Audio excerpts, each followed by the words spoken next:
Olá, meus amigos, sejam todos muito bem-vindos ao canal Politizando. Eu sou o William Jacob e nesse vídeo vou falar de como andam as coisas aqui em Minas Gerais. Eu sou de Uberlândia, muitos aqui já sabem, e vez ou outra eu recebo mensagens do tipo: Zema está fazendo uma ótima gestão, está acertando as contas do Estado, está pagando agora os servidores em dia. Olha, vamos tratar de alguns pontos porque nem tudo isso é verdade. E eu vou explicar aqui detalhadamente, aproveitando um belíssimo texto que está lá no site Disparada, escrito pelo professor Dilermando Campos, em que ele faz uma análise, inclusive, de Calil, que nesse momento, no seu segundo mandato à frente da Prefeitura de Belo Horizonte, está sofrendo em relação às articulações políticas. Alguns aliados foram para oposição, enfim. Mas o nosso foco aqui é falar do Zema.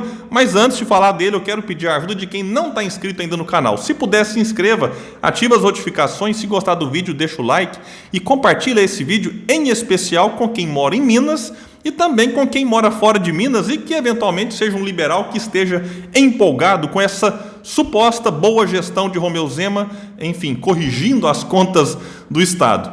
Nesse texto, que eu vou deixar o link aqui embaixo, que vale a pena realmente ser lido, o professor Dilermando, então, ele vai começar explicando a relação do Calil, nesse momento, com vários vereadores, com vários aliados e ex-aliados, e depois ele vai falar também da questão agora do governador Zema, que é o foco desse meu vídeo. Lá ele vai dizer o seguinte: o discreto governador, que pouco apareceu nos 2 primeiros anos de mandato, a não ser para validar a visão bolsonarista do combate à pandemia, parecia candidato certo à derrota, caso se aventurasse a tentar a reeleição.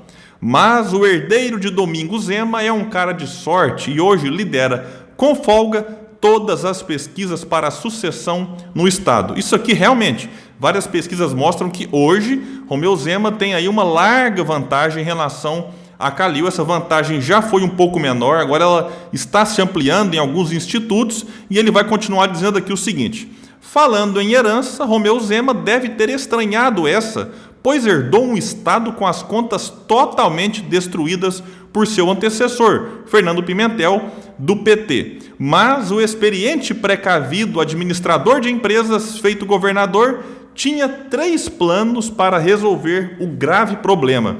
E a partir daqui o professor vai citar e dar detalhes desses 3 planos de Romeu Zema. O primeiro, diz ele, consistia em desligar 4 elevadores do Palácio de Governo para economizar energia elétrica, continuar vivendo em seu apartamento, ao invés de ir morar na residência oficial, vender os aviões do governo, entre parênteses ele colocou, o que permitiu uma arrecadação de 2,2 milhões de reais, mas que obrigou o governo a gastar 1,9 milhão com fretamento de aeronaves.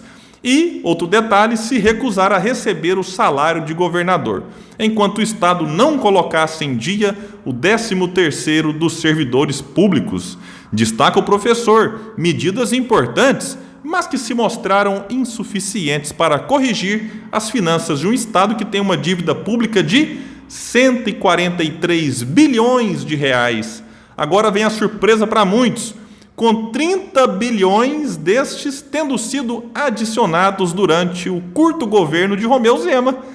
Meus amigos, então depois que Zema assumiu, essa dívida que já era monstruosa, ali em torno de 113 bi, passou para 143 bilhões. Então essa informação por si só já vai dar um tilt em muita gente.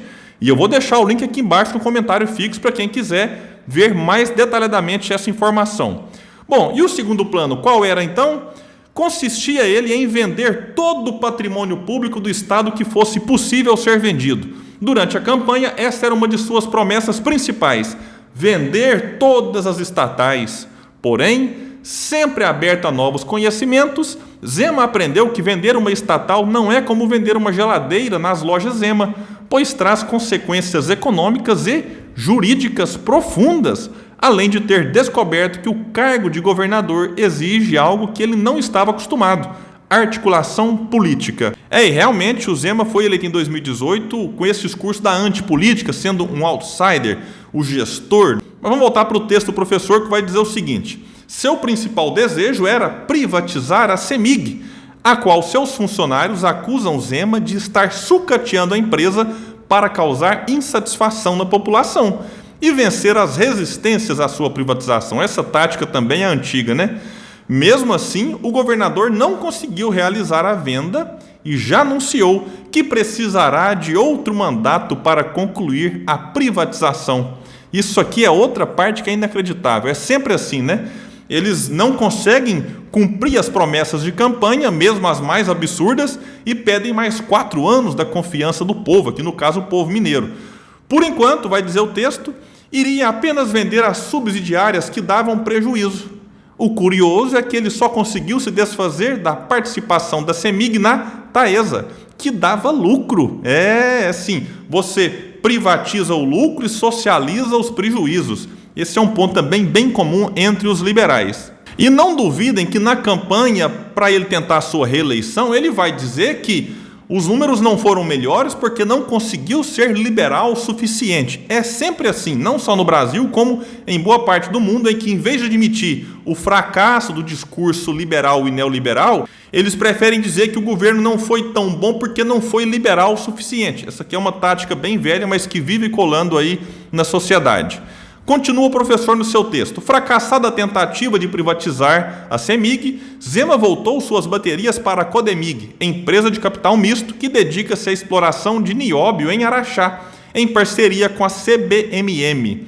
O Brasil possui 98% das reservas de nióbio do mundo e em Araxá, mantidos os atuais níveis de exploração, ainda há nióbio para mais 400 anos de extração, que rendem hoje ao Estado em torno de R$1 bilhão anuais. Hoje, imagina a medida em que o nióbio passar a ser mais explorado e melhor aproveitado. Assim, usando seus vastos conhecimentos administrativos, Zema apresentou um projeto de lei à Assembleia Legislativa Mineira para se desfazer da estatal. Mas o detalhe aqui, meus amigos, mesmo sem saber quanto ela vale. Alguém pode estar achando que isso aqui é fake news, que isso aqui é mentira. Eu vou deixar um link de uma matéria do UOL. Sim, Zema não sabia quanto valia. Só que nessa matéria vai trazer uma pista do grande interesse em privatizar essa jazida. Diz lá no UOL: o governo não conhece o potencial financeiro da jazida porque ela seria tutelada por uma empresa privada, a gigante de mineração CBMM, que pertence à família Moreira Salles, proprietária do Banco Itaú, também dona de uma jazida em Araxá. E alguém tem dúvida de quem compraria essa jazida caso ela fosse vendida? Bom, e o professor vai trazer o terceiro plano do governador para consertar as contas públicas do estado de Minas Gerais. Esse era o mais ousado e exigiu todo o seu preparo como gestor. Consistia em vender o almoço para comprar a janta. Diz ele que desde o início do governo Zema, o STF concedeu uma série de liminares para a suspensão do pagamento das dívidas do Estado com a União. Ao todo, o governo já deixou de pagar mais de 30 bilhões de dívidas e 4,5 bilhões de encargos. Mas com a janta garantida, chega novamente a hora do almoço no dia seguinte. O Supremo deu um ultimato ao Estado em outubro último para que Minas Gerais aprove em 6 meses um regime de recuperação fiscal, o que significa submeter o povo mineiro, no qual eu me incluo, tão afeito às guloseimas típicas de seu estado, a um jejum intermitente de 9 anos, com a esperança de que sobreviva ao fim. Meus amigos, aqueles que moram em Minas talvez podem se preocupar para termos aí um período realmente, como vai dizer aqui, de jejum. Todavia, continua o professor no seu texto, poder administrar o Estado sem pagar dívidas por 3 anos deu alguma folga ao governo Zema. Aliado a isso, outro fato em que o governador teve tanto mérito quanto nascer bisneto de Domingos Zema foi o pequeno boom de commodities ocorrido durante a pandemia. O minério de ferro, principal produto de exportação do Estado, apesar de estar aí em $90 agora, teve pico de preço de $219 na pandemia, o que, aliado à alta do dólar, trouxe divisas a Minas e fez a arrecadação do Estado subir em 130% no primeiro quadrimestre de 2021. Ou seja, nada de boa gestão até agora. Teve aqui um misto até de sorte nesse finalzinho. Agora vem a parte da gestão, mas não tão boa assim. Por último, em fevereiro de 2021, para receber os recursos imediatamente, o governo aceitou reduzir em 32% a indenização devida pela Vale ao Estado, por causa da tragédia do rompimento da barragem em Brumadinho, que causou impactos ambientais e matou 272 pessoas. Com isso, o acordo foi fechado em 37,7 bilhões, ao invés dos 55 bi que pedia o governo. A dúvida que eu tenho é: será que alguém levou algo para ajudar a fechar esse acordo maravilhoso? Para a Vale. Porque o Estado, repito, perdeu aqui em torno de 17 bilhões. Que o próprio professor vai destacar todos esses fatores somados.